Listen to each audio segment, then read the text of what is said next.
أي. بالنسبة للحكم اللي صدر عن المحكمة الابتدائية التربية فيما يتعلق بمحاكمة المناضلين 26 فبراير، كدفاع وكحقوقيين كنعتبروا بأن حكم صادم وحكم لا علاقة له بالمعطيات الواردة سواء تحت الضابطة القضائية أو الشهادات اللي تأدت أمام المحكمة والنقاش والدفوع للإثبات. وبالتالي حنا كدفاع وكحقوقيين نعتبروا بأن الحكم هو يعني كيف ما سبقنا وشرنا في أثناء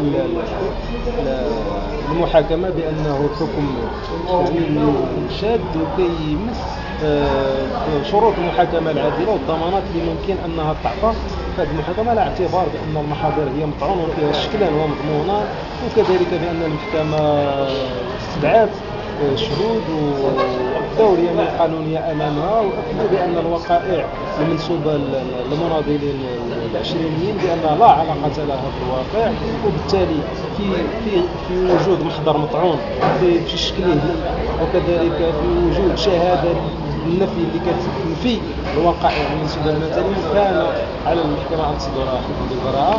لكن في جميع الحالات نحن كدفاع يعني نحن متفائلين فيما يتعلق بكذا استئناف هذا الحكم وانتظار تحقيق براءة وتأكيد براءة المناضلين.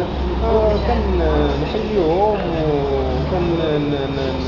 وكنحييو العائلات وكذلك هيئة الدفاع الصمود ديالها في الدفاع على المناضلين الحركة وبالتالي هما مناضلين ديال هذا الشعب وهذا الوطن. كنتمنى بأن محكمة الاستئناف تنصفهم وترجع الأمر إلى شكرا أستاذ.